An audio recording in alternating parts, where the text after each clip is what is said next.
नमस्कार बच्चों, आज मैं आपके सामने आरोह पाठ्य पुस्तक के गद्य खंड में पाठ 2 बाजार दर्शन बताने जा रहे हैं, जो कि जैनेन्द्र कुमार जी द्वारा लिखा गया है। जैनेन्द्र कुमार जी का जन्म वर्ष 1905 में अलीगढ़ में हुआ था। हिंदी साहित्य में प्रेमचंद के उपरांत सबसे महत्वपूर्ण कथाकार के रूप में जैनेन्द्र कुमार का योगदान उल्लेखनीय है। जैनेन्द्र ने अपने उपन्यासों और कहानियों के माध्यम से एक सशक्त मनोवैज्ञानिक कथाधारा का प्रवर्तन किया। कथाकार होने के साथ साथ जैनेन्द्र ने गंभीर चिंतक के रूप में भी ख्याति अर्जित की है। प्रस्तुत पाठ में उन्होंने बाजार दर्शन में बाजार की रूपरेखा के बारे में बताने का प्रयास किया है। वे बाजार की जादुई ताकत से पाठकों को परिचित कराते हुए उससे सतर्क रहने की आवश्यकता पर जोर देते हैं।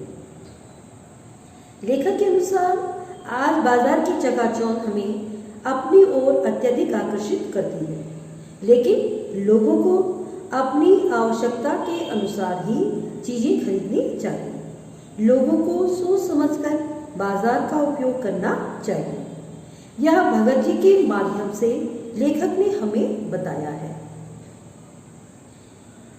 इस पाठ के माध्यम से जैनेन्द्र जी स्पष्ट संदेश देना चाहते हैं कि बाजार की अनावश्यक चमक दमक में फंसने से असंतोष, तृष्णा एवं ईर्ष्या का शिकार होने की संभावना बढ़ जाती है। लेखक उपभोक्तावाद को उदाहरणों द्वारा स्पष्ट करते हुए बताते हैं। जैसे लेखक के एक मित्र बाजार में मामूली सी चीज लेने गए थे, किंतु बाजार की जगमगाहट देखकर वे अनेक चीजें ले आए और सारा दोष अपनी पत्नी पर लगा दिया कि पत्नी साथ में थी तो इतनी खरीदारी हो गई। लेखक के अनुसार यह सारा दोष केवल पैसे की गर्मी का है। कुछ लोग बुद्धि और संयम से काम लेते हुए पैसे को जोड़कर ही गर्व अनुभव करते हैं। लेखक ने अपने दूसरे मित्र के बारे में यही अनुमान लगाया, जो बाजार से कुछ भी न ला सके और वे अपनी परचेजिंग पावर के हिसाब से ही खुश है, लेकिन एक तरह से वह भी उपभोक्तावाद के शिकार है। बाजारवाद अपने आप में बहुत महत्वपूर्ण है। लेखक के मित्र ने भी बाजार की चकाचौंध को ही दोषी माना। जो लोग इस चकाचौंध के शिकार हो जाते हैं, वे बुरी तरह फंसकर अपना ही नुकसान कर बैठते हैं।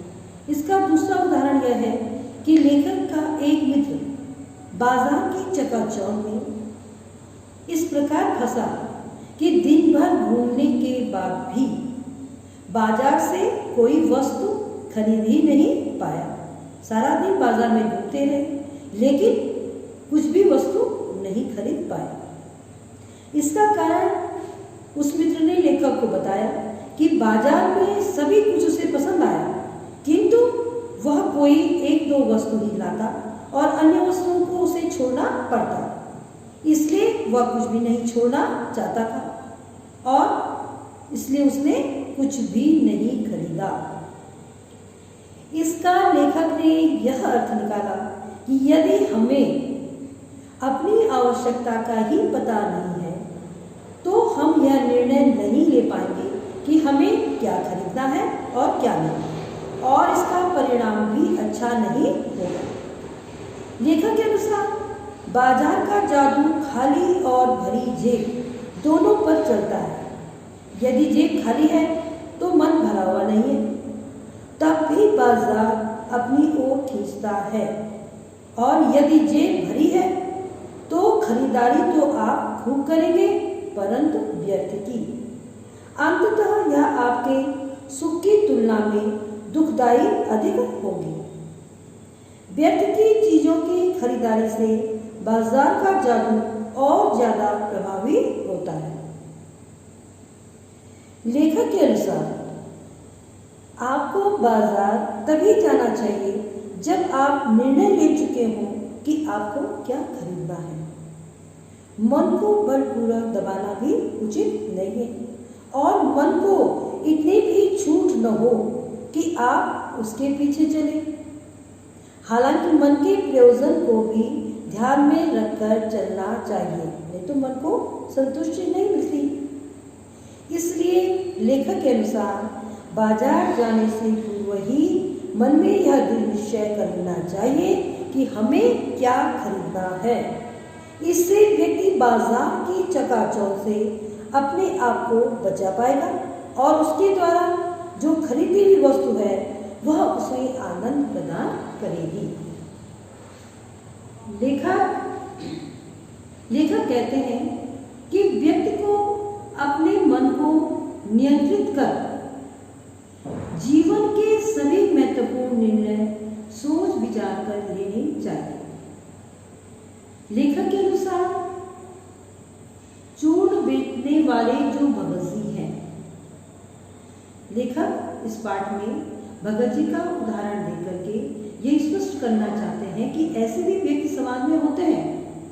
भगत जी का चूर्ण इतना लोकप्रिय है, यदि वे उसे व्यावसायिक दृष्टि से बेचेंगे तो मालामाल हो जाएंगे, परंतु भगत जी निश्चित समय पर अपने घर से निकलते थे और जब तक उनकी चूर्ण की बिक्री से 6 आने की कमाई हो जाती थी वे तभी तक चूर्ण बेचते थे और उसके बाद वे मुफ्त में ही चूर्ण बालकों में बांट देते थे। उन्होंने कभी भी अधिक कमाई करने की नहीं सोची। तो भगत जी के द्वारा भगत जी के मन में क्या है, उनके स्पष्ट रहता है कि हमें क्या लेना है। भगत जी का भले ही अक्षर ज्ञान शून्य हो, किंतु लेखक उन्हें विद्वान मानता है। क्यों? क्योंकि भगत जी को बाजार की चकाचौंध अपनी ओर आकर्षित नहीं कर पाती। उन्हें जो लेना होता है वे उस दुकान तक जाते हैं और वही चीज खरीद करके अपने घर वापस आ जाते हैं, क्योंकि वे एक विवेकपूर्ण निर्णय लेने वाले व्यक्ति हैं। कई बार यदि कोई मोटर धूल उड़ाती हुई जाती है तो हम सोचते हैं कि काश हम भी किसी अमीर व्यक्ति के यहाँ पैदा होते और हम भी कार में जाते, किंतु यह सोच भगत जी को अपनी ओर नहीं खींचती।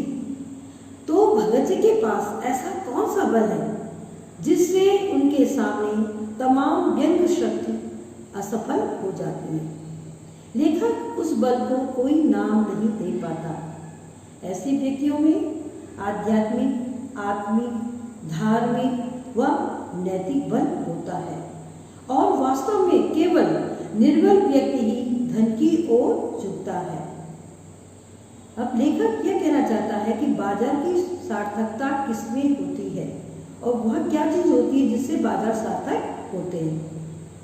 लेखक के अनुसार बाजार को सार्थकता वही व्यक्ति दे पाता है जिसे यह पता होता है कि उसे कब, क्या और कितना खरीदना है। उसके मन में स्पष्ट रहता है कि वह क्या क्या खरीदेगा। अनावश्यक वस्तुएं खरीदने वाला व्यक्ति परचेजिंग पावर के गर्व में बाजार की शैतानी शक्ति और व्यंग शक्ति को ही बढ़ावा देता है। जिन व्यक्तियों को ये गर्व होता है कि हमारे पास इतना पैसा है, हम कहीं भी कुछ भी खर्च कर सकते हैं, तो वह बाजार की जो शैतानी शक्ति होती है और वो उस शक्ति को ही बढ़ावा देता है। लेखक ने अपने 2 मित्रों के उदाहरण दिए। वे बताते हैं कि जो अर्थशास्त्र केवल बाजार का पोषण करता है वह अनीति शास्त्र है। वह उपभोक्ताओं को दुख, गरीबी तथा ईर्ष्या देता है। ऐसे बाजारवाद को लेखक गलत मानता है। ऐसे में लोगों की आवश्यकताओं का आदान प्रदान नहीं हो पाता, अपितु शोषण और कपट को ही बढ़ावा मिलता है। क्योंकि बाजार का जादू, जब हम जाते हैं तो बाजार का जादू चढ़ा होता है, लेकिन जब उसी बाजार का जादू घर आने पे उतरता है तो मनुष्य को, व्यक्ति को लगता है कि वह कुछ भी जो उसने सामान खरीदा है वह अन्याय की नहीं बल्कि आराम बढ़ाने वाली है और इससे उसके अब थोड़ी देर के तो गर्व जरूर महसूस करता है, पर इससे उसके अभिमान ज्ञान को और खुराक ही मिलती है। इस तरह से बाजार में भगत जी के व्यक्तित्व का वह सशक्त पहलू है जो लेखक की नजर में समाज में शांति स्थापित करने में मददगार हो सकता है। इस तरह से बच्चों, बाजार दर्शन में आपने लेखक जयेंद्र कुमार के जो विचार हैं उनको सुना। अब आपके इसके आधार पे आप इसके क्वेश्चन आंसर कर सकते हैं। धन्यवाद।